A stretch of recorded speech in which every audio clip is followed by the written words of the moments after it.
পৃথিবী দিনের আলোতে যতটা সুন্দর, অন্ধকারে ঠিক ততটাই অচেনা। রাত নামলেই পরিচিত পথও বদলে যায়, আর মানুষের চোখের আড়ালে ঘটে যায় এমন সব ঘটনা যার ব্যাখ্যা খুঁজে পায় না কোনো যুক্তি। এমনই এক রাত ছিল 1995 সালের 14 নভেম্বর। আপনাদের সকলকে স্বাগতম আজকের গল্পের আসরে। আপনি যদি আমার চ্যানেলে নতুন হয়ে থাকেন তবে সাবস্ক্রাইব করে বেল আইকনটিতে ক্লিক করতে ভুলবেন না যেন। চীনের বেইজিং শহরের ইওয়াংমিং হুয়ান বাসস্টপ তখন প্রায় নিঃসঙ্গ। মধ্যরাত পেরিয়ে গেছে, বাতাসে শীতের কামড়।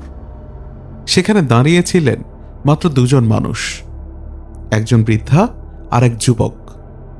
তারা অপেক্ষা করছিলেন 375 নম্বর রুটের শেষ বাসটির জন্য। এই রুটের বাস আর কখনো রাতে দ্বিতীয়বার আসে না। কিছুক্ষণ পর দূর অন্ধকার থেকে ভেসে এলো বাসের ইঞ্জিনের শব্দ। বাসটি থামতেই দুজন উঠে বসলেন। ভেতরে তখন আরো কয়েকজন যাত্রী ছিল। একটি দম্পতিও ছিল তাদের মধ্যে। গন্তব্য শিয়াংশান ফ্রেগনেন্ট হিল নামে পরিচিত পাহাড়ি এলাকা। বাস চলতে শুরু করলো, আর একে একে যাত্রীরা নিজেদের স্টপেজে নেমে যেতে লাগলো। কয়েকটি স্টপেজ পেরোনোর পর বাসে রয়ে গেল কেবল বৃদ্ধা, সেই যুবক, চালক এবং এক নারী কন্ডাক্টর। রাস্তাটা ক্রমেই নির্জন হয়ে উঠছিল। চারপাশে শুধু অন্ধকার আর বাসের ইঞ্জিনের একঘেয়ে শব্দ। হঠাৎ চালকের চোখে পড়ে রাস্তার ধারে দাঁড়িয়ে থাকা দুজন মানুষ বাস থামানোর ইশারা করছে। জায়গাটা যদিও কোনো স্টপেজ নয়, তবুও শেষ বাস বলে চালক থামালেন। কাছে যেতেই বোঝা গেল তারা আসলে তিনজন। দুজনের কাঁধে ভর করে তৃতীয় একজন দাঁড়িয়ে আছে। তাদের পরনে ছিল পুরানো চীনা ঐতিহ্যবাহী পোশাক। তিনজনই নীরবে উঠে গিয়ে বাসের একেবারে শেষের সিটে বসে পড়ল। বাস আবার চলতে শুরু করলো। চারপাশ এমনই নিস্তব্ধ যে মনে হচ্ছিল সময় যেন থেমে গেছে। বৃদ্ধা তখন বারবার পিছনের দিকে তাকাচ্ছিলেন। তার চোখে অদ্ভুত এক ভয় আর অস্বস্তি। কিছু একটা তার কাছে স্বাভাবিক লাগছিল না। হঠাৎ তিনি চিৎকার করে উঠলেন, সামনের যুবক তার টাকার ব্যাগ চুরি করেছে। বাসের ভেতর হইচই পড়ে গেল। কন্ডাক্টর এসে তাকে শান্ত করার চেষ্টা করলেন, কিন্তু বৃদ্ধা আরো উত্তেজিত হয়ে উঠলেন। যুবক বারবার বলছিল সে তার সামনে বসে আছে, চুরি করার প্রশ্নই ওঠে না। কিন্তু বৃদ্ধা কোনো কথা শুনলেন না।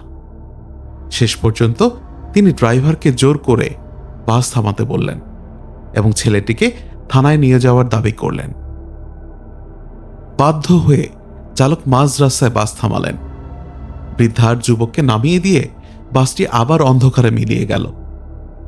বাস চলে যাওয়ার পর যুবক বিরক্ত কণ্ঠে বৃদ্ধাকে জিজ্ঞেস করল, যদি সে চোর না হয় তবে কেন এমন করলেন? বৃদ্ধা তখন ধীরে ধীরে তার দিকে তাকিয়ে বললেন, তিনি জানতেন ছেলেটি নির্দোষ, এমনকি তার ব্যাগও চুরি হয়নি। ছেলেটি বিস্ময়ে জানতে চাইল, তাহলে কেন তাকে বাস থেকে নামালেন? বৃদ্ধা নিচু স্বরে বললেন, তার প্রাণ বাঁচানোর জন্যই।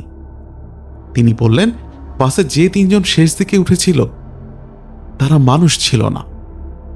ছেলেটি অবাক হয়ে প্রশ্ন করল, এমন হলে বাসের কন্ডাক্টর বা ড্রাইভারকে কেন কিছু বললেন না? বৃদ্ধা জানালেন, তিনি বলেছিলেন, কিন্তু কন্ডাক্টর হেসে বলেছিল এগুলো তার ভুল ধারণা। বৃদ্ধা তখন জানালেন, তিনি ওই তিনজনের পা দেখতে পাননি। জানালা দিয়ে হাওয়া ঢুকলে সেটি তাদের শরীর ভেদ করে চলে যাচ্ছিল। সেই মুহূর্তেই তিনি বুঝে গিয়েছিলেন বাসে আর থাকা মানে নিশ্চিত মৃত্যু। তারা দ্রুত থানায় গিয়ে সব কথা জানালেন। পুলিশ তাদের কথা বিশ্বাস করেনি, বরং ভেবেছিল দুজনেই মানসিকভাবে অসুস্থ। তাদের সেখান থেকে বের করে দেওয়া হয়। কিন্তু পরদিনই ঘটনা মোড় নেয় অন্যদিকে। বাস কোম্পানি জানায় 375 নম্বর রুটের শেষ বাসটি চালক ও নারী কন্ডাক্টর সহ নিখোঁজ হয়ে যায়। বাসটি গন্তব্যে পৌঁছায়নি। মাঝপথের একটি স্টেশনের পর তারা আর কোনো খোঁজ পায়নি। 2 দিন পর স্টেশন থেকে প্রায় 100 কিলোমিটার দূরে একটি নদী থেকে বাসটি উদ্ধার করা হয়। বাসের ভেতর পাওয়া যায় 5টি মৃতদেহ। ড্রাইভার আর কন্ডাক্টরের দেহ স্বাভাবিক থাকলেও পেছনের 3টি দেহ ছিল ভয়ঙ্করভাবে পচা গলা, যেন তারা বহুদিন আগেই মারা গেছে। অথচ বাস নিখোঁজ হয়েছিল মাত্র 2 দিন আগে। আরও বিস্ময়ের বিষয়, বাসে এত দূর যাওয়ার মতো জ্বালানি ছিল না, অথচ জ্বালানি ট্যাঙ্কে পাওয়া গিয়েছিল রক্ত। কোনো সিসিটিভি ফুটেজ, কোনো ব্যাখ্যা কিছুই পাওয়া যায়নি। এই ঘটনার কোনো রহস্য আজও ভেদ করা যায়নি। সময়ের সঙ্গে সঙ্গে মানুষ ভুলে গেছে বাস নাম্বার 375-এর কথা, কিন্তু বেইজিংয়ের কিছু নির্জন রাস্তায় আজও মাঝরাতে দাঁড়িয়ে থাকা মানুষদের মনে হয়। তবে ভালো করে দেখে নেওয়া দরকার কে উঠছে সেই বাসে।